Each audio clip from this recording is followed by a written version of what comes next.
Assalamualaikum warahmatullahi wabarakatuh.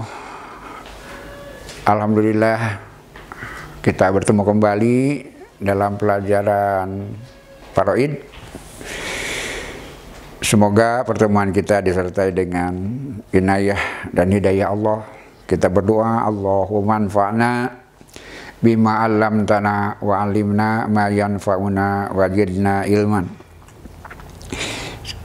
Hari ini kita akan membahas dan membandingkan beberapa soal yang diawali dengan sebuah pertanyaan. Benarkah aturan waris Islam merugikan perempuan? Karena dikesankan secara umum seperti itu, bahwa pembagian waris syariat Islam merugikan, memarginalkan kaum perempuan. Padahal sebetulnya tidak. Nanti kita akan lihat contoh dan gambarannya. Silakan perhatikan, ada 4 soal di depan.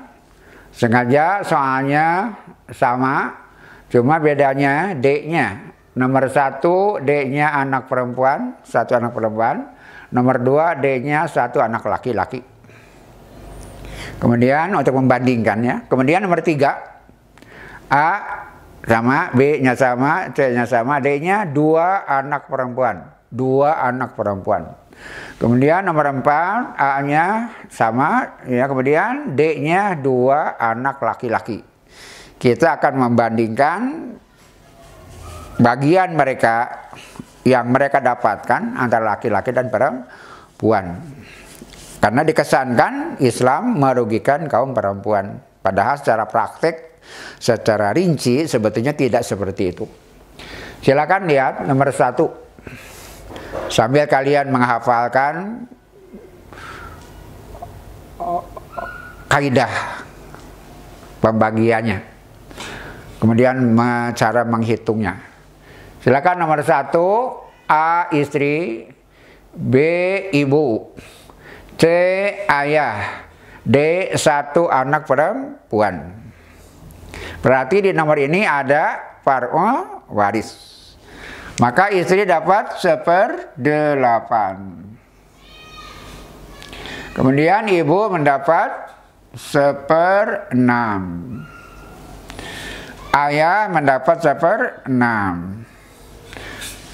Alasannya istri 1/8 kenapa? Karena ada far'u waris. Ibu kenapa 1/6? Karena ada far'u waris.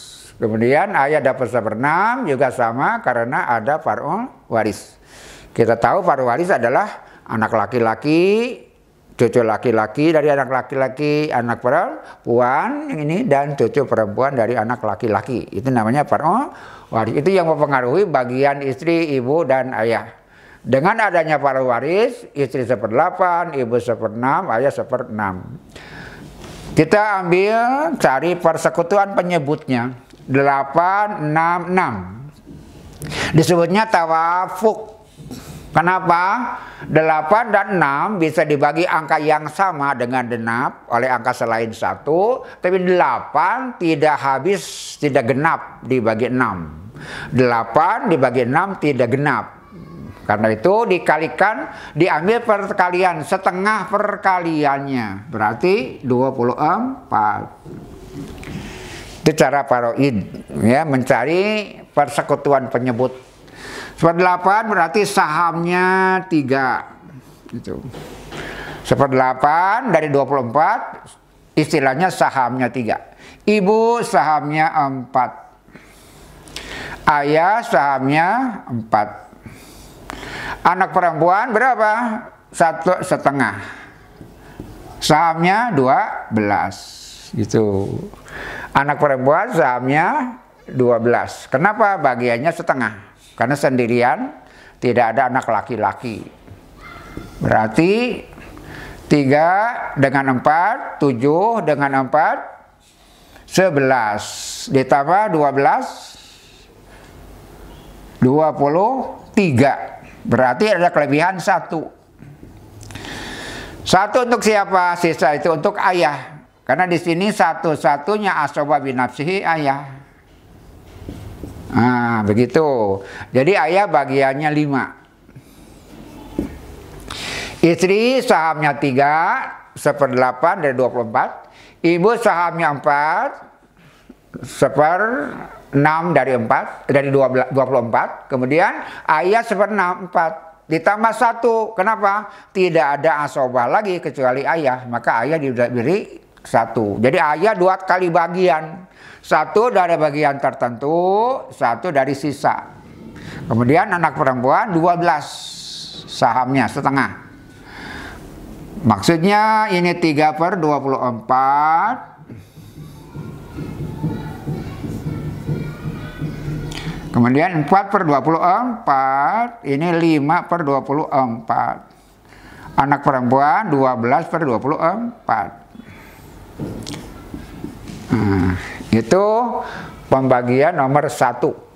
Istri 1/8, 3/24. Ibu 1/6, 4/24. Ayah 1/6 ditambah sisa menjadi 5/24. Kemudian anak perempuan setengah, 12/24.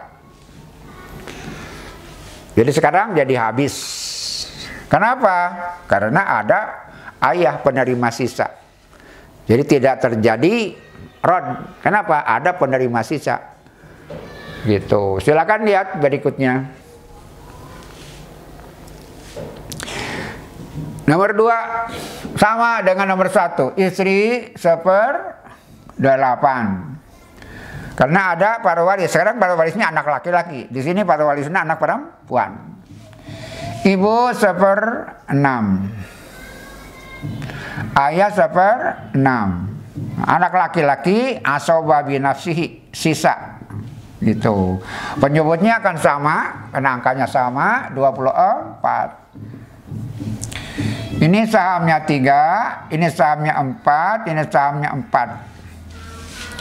3 dengan 4, 7, tambah 4, 11. Berarti sisanya 13.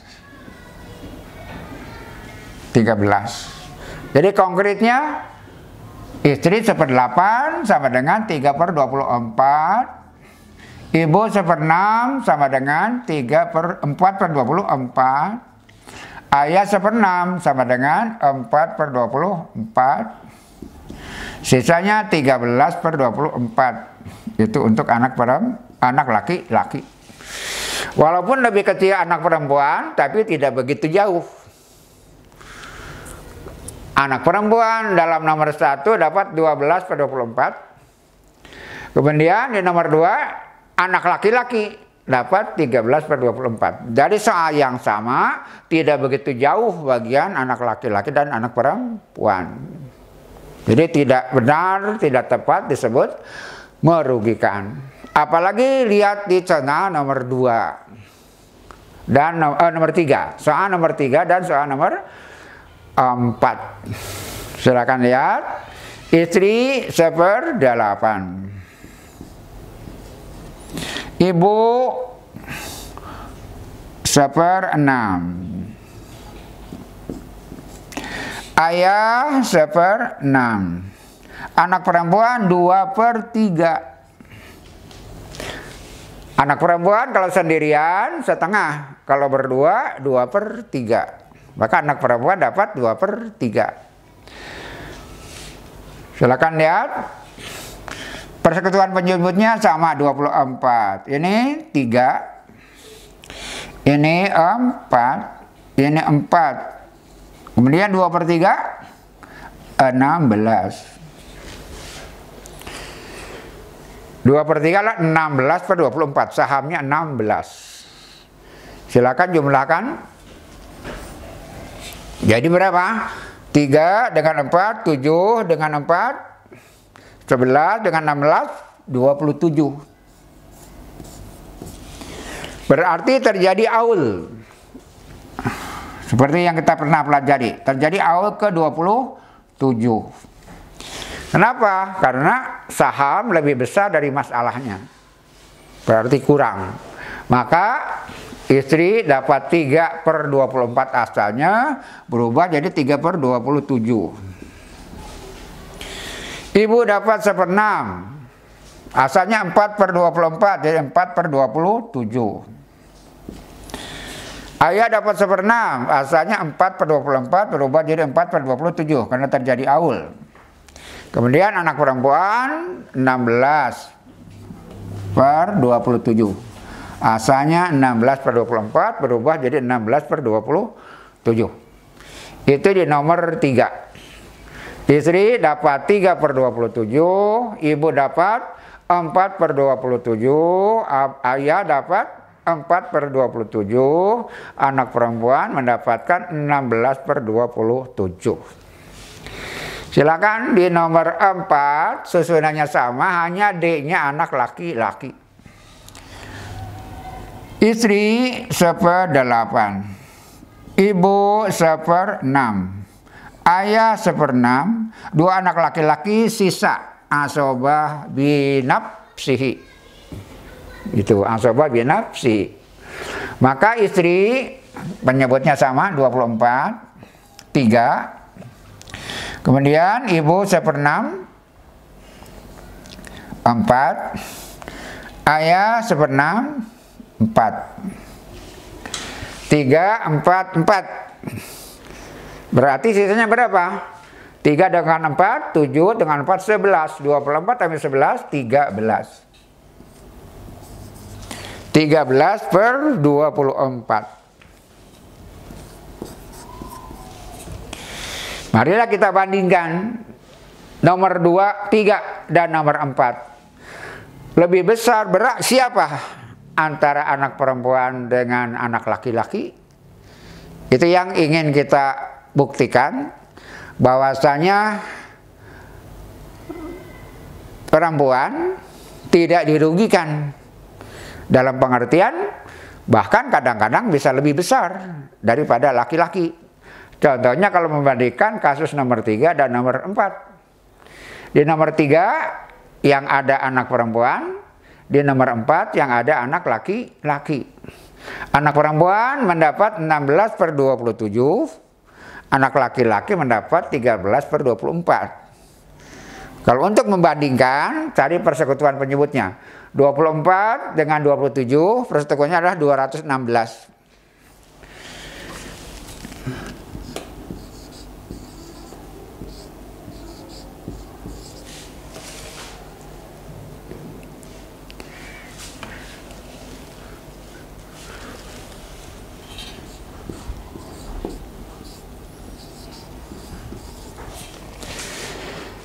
Anak perempuan dapat 128/216. Kemudian anak laki-laki mendapat 117/216.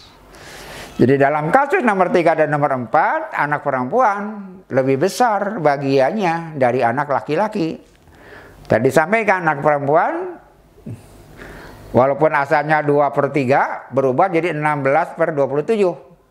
Kemudian anak laki-laki dapat sisa 13/24. Untuk membandingkan, samakan penyebutnya. Kalau disamakan penyebutnya adalah 2 anak perempuan di nomor 3, 16/27 adalah 128/216. Kemudian anak laki-laki 117/216. Berarti lebih besar anak perempuan daripada anak laki-laki. Jadi tidak benar anak perempuan itu dirugikan atau perempuan. Nanti kita bisa cari contoh kasus-kasus yang lebih jelas lagi, antara saudara laki-laki dengan saudari perempuan, antara cucu laki-laki dengan cucu perempuan. Tidak selamanya perempuan lebih kecil dari laki-laki. Bahkan kadang-kadang dalam kasus-kasus susunan tertentu, perempuan bisa lebih besar bagiannya dari laki-laki kalau dibandingkan dalam susunan yang sama, kemudian posisi itu diisi oleh laki-laki dan perempuan. Jadi kita bisa jawab, benarkah aturan waris Islam merugikan kaum perempuan? Itu tidak benar. Kenapa? Karena anak perempuan justru lebih dapat dipastikan. Kenapa? Dia bagiannya tertentu. Bagiannya tetap, lebih menjamin. Sedangkan bagian laki-laki itu asobah. Jadi dia relatif tergantung susunan warisnya. Kadang-kadang besar, kadang-kadang kecil. Bahkan boleh jadi di satu saat dia bisa terhalang oleh kerabat yang lebih dekat. Ini saya kasih contoh anak laki-laki yang dia itu kerabat terdekat. Dalam pengertian dia yang paling berhak daripada ahli waris. Yang pertama nomor satu adalah anak laki-laki yang bisa merugikan orang lain. Tapi ketika dalam kasus ini anak laki-laki bisa lebih kecil dari anak perempuan. Kalau dengan ahli waris yang lain itu tidak mungkin terjadi. Apalagi yang saya maksud kalau selain anak laki-laki. Apakah cucu laki-laki, saudara laki-laki, seibu sebapak, saudara laki-laki sebapak. Ketika dibandingkan dengan pasangannya yang perempuan, seringkali yang perempuan akan lebih besar dari bagian yang laki-laki. Gitu. Jadi yang kita ingin buktikan adalah tidak benar bahwa perempuan dirugikan dalam masalah waris dalam hukum Islam. Bahkan kadang-kadang bisa lebih besar dari laki-laki. Bahkan secara Al-Quran, secara Islam, perempuan lebih dijamin hak warisnya. Kenapa? Dia ahlul furud, bagiannya sudah dipatok tertentu, gitu. Sedangkan laki-laki mayoritas adalah ahlul asobah. Dia akan mendapat bagian setelah pembagian untuk ahlul furud. Maka ahlul asobah akan mendapatkan sisanya. Itu sebabnya disebut ahlul asobah, seringkali diterjemahkan sisa. Kenapa? Prakteknya diberikan kepada ahlul furud yang mayoritas perempuan. Baru sisanya dibagikan untuk asobah yang mayoritas laki-laki. Jadi dari logika itu pun kita bisa menangkap bahwa tidak benar perempuan dirugikan oleh laki-laki. Kecuali, nah dalam kasus ini nanti harus ada penjelasannya. Akan ada penjelasannya. Ketika ada bersama-sama, nah, ketika ada bersama-sama, dan itu pun ada penjelasannya. Kita lihat, ini nomor 5 di buku kalian, ya kalian tulis lagi. Ini yang seringkali dijadikan vonis bahwa ahli waris atau aturan waris Islam merugikan kaum perempuan dalam kasus seperti ini. Dalam kasus yang lain tadi benar-benar bisa tolak, kenyataannya tidak. Kalaupun berbeda tidak berapa berbeda. Kemudian bahkan di nomor 3 dan 4 kemudian perempuan justru lebih besar dari laki-laki di kasus nomor 3 dan nomor 4. Nah inilah yang biasanya menjadi sorotan atau tudingan bahwa Islam dalam urusan waris merugikan kaum perempuan.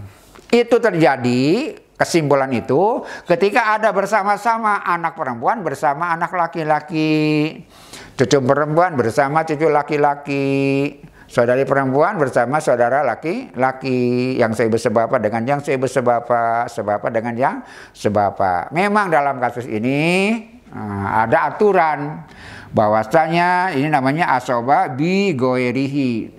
Silakan lihat, istri 1/8, ibu 1/6, ayah 1/6. Nah sisa gabungan laki-laki dan perempuan itu namanya asobah bi goerihi. Tadi sudah kita tulis 24. Kemudian ini 3, ini 4, ini 4. 13. Sisanya 13/24. Karena ini menghabiskan 11, 3, 4, 4, 11. Berarti sisanya 13/24. Untuk siapa? Gabungan anak perempuan dengan anak laki-laki. Dalam kasus seperti ini, maka anak laki-laki dihitung 2, anak perempuan dihitung 1. Seorang anak laki-laki seolah-olah 2, perempuan, anak perempuan 1. Berarti sisa bukan bagi 2 tapi bagi 3. Maka 13/24 kali 1/3. Berarti ini 13/72. Perempuan 13/72, laki-laki 26/72. Dalam kasus seperti ini, anak perempuan dapat 13/72.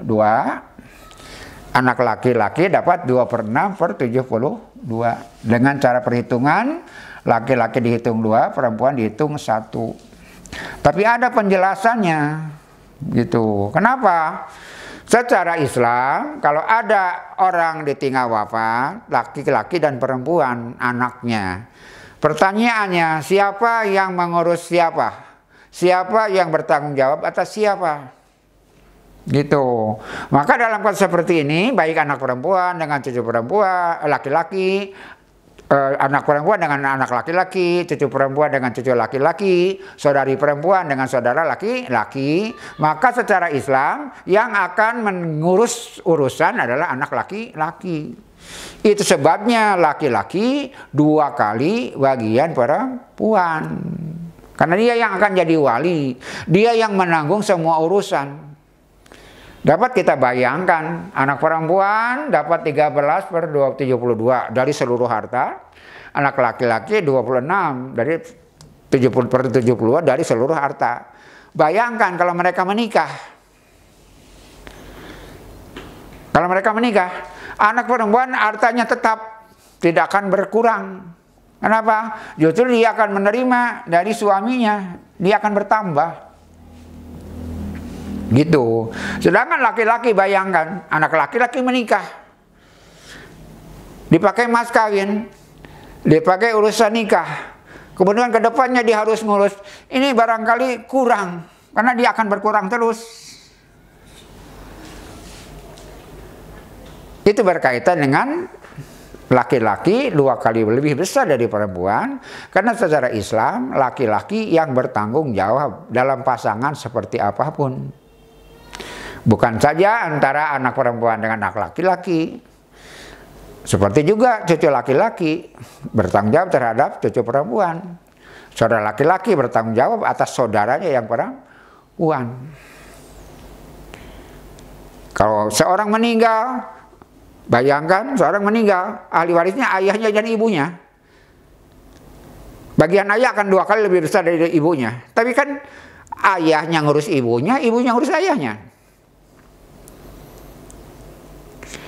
Ayahnya yang ada ngurus ibunya, jadi wajar ketika seorang meninggal di dunia, ahli warisnya ayah dan ibu. Ayah lebih besar, kenapa ya ayah yang ngurus ibunya?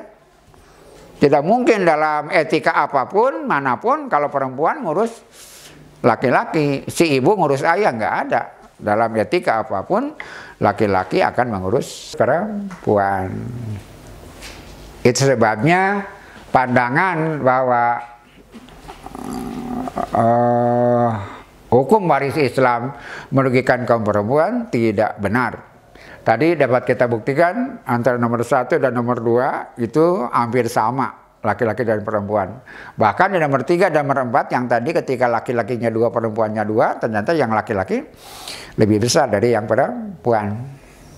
Baru dalam kasus yang ini antara gabungan laki-laki dan perempuan, maka laki-laki lebih besar dari perempuan. Karena apa? Karena tanggung jawab lebih besar dan bisa dihitung secara kenyataan, secara matematis, bahwa bagian anak perempuan yang setengah dari bagian laki-laki itu ketika dia menghadapi tugas kehidupan, maka yang perempuan secara perhitungan tidak akan berkurang hartanya. Bahkan dia diberi mas kawin oleh suaminya, dia diurus hidupnya oleh suaminya, berarti warisannya akan mungkin tetap.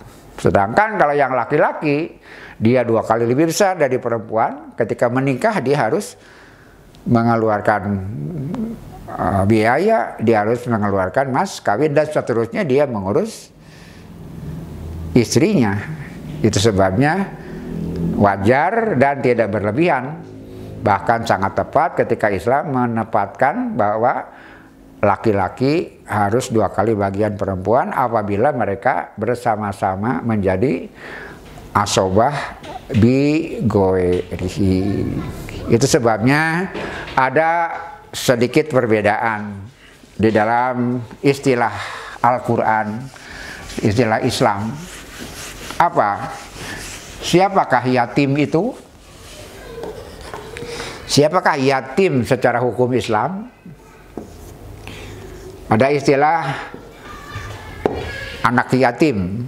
Ketika Rasul mengatakan betapa mulianya mengurus anak yatim, sehingga aku dengan kafil yatim seperti telunjuk dan jadi tengah, kata Rasul. Begitu dekatnya orang yang ngurus anak yatim dengan Rasulullah nanti di akhirat, mulianya mengurus anak yatim.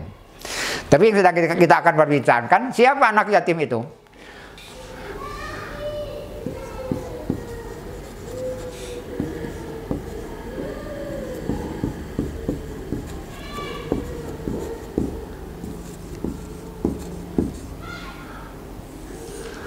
Anak yang ditinggalkan ayahnya ketika masa usia mesti diurus, itu namanya anak yatim. Seseorang, anak-anak ditinggalkan ayahnya pada masa dia mesti diurus, maka dia disebutnya anak yatim.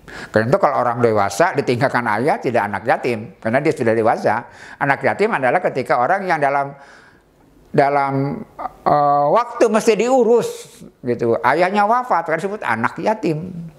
Tapi kalau ibunya wafat tidak disebut anak yatim. Kalau ibunya wafat, itu menunjukkan bahwa laki-laki yang jadi penanggung jawab. Itu sebabnya ketika ayahnya meninggal dia yatim. Kenapa? Pengurusnya tidak ada gitu. Maka dia punya posisi di dalam Islam mesti diperhatikan. Kenapa? Karena ayahnya tidak ada. Apa logikanya atau pesan moralnya? Semua orang Islam harus jadi ayahnya. Begitu dalam Islam. Semua laki-laki, semua kerabat laki-laki harus menanggung atau memberikan santunan kepada anak yatim itu. Kalau ditinggal ibu, dia tidak disebut anak yatim. Itu untuk menunjukkan bahwa laki-laki menjadi penegak urusan kehidupan di dalam Islam. Kembali lagi ke pertanyaan awal tadi, benarkah aturan Islam merugikan perempuan? Tidak, sudah kita buktikan dalam soal-soal nomor 1, 2, 3, dan 4. Dan kemudian di kasus nomor 5 tadi, ketika ada bersama-sama memang laki-laki harus lebih besar. Kenapa? Karena kasus tanggung jawab.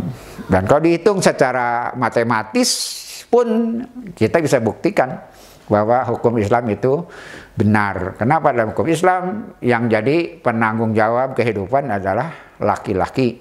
Kalau suami atau istri, ayah dan ibu, maka sang ayah yang akan jadi penanggung jawab kehidupan. Itu sebabnya yatim itu apa?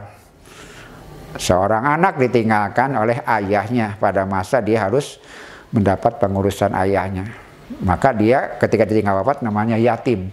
Dia pindah posisinya kepada sesuatu yang menjadi sangat mulia kalau diperhatikan oleh orang sekelilingnya. Kenapa?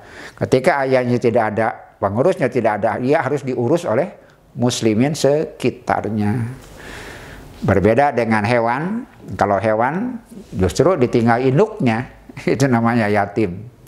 Kalau diperbincangkan itu filosofinya apa, barangkali bukan pada tempatnya. Tapi yang jelas yatim di dalam Islam adalah anak ditinggal ayahnya. Ditinggal ibunya tidak disebut yatim. Tapi kalau binatang di dalam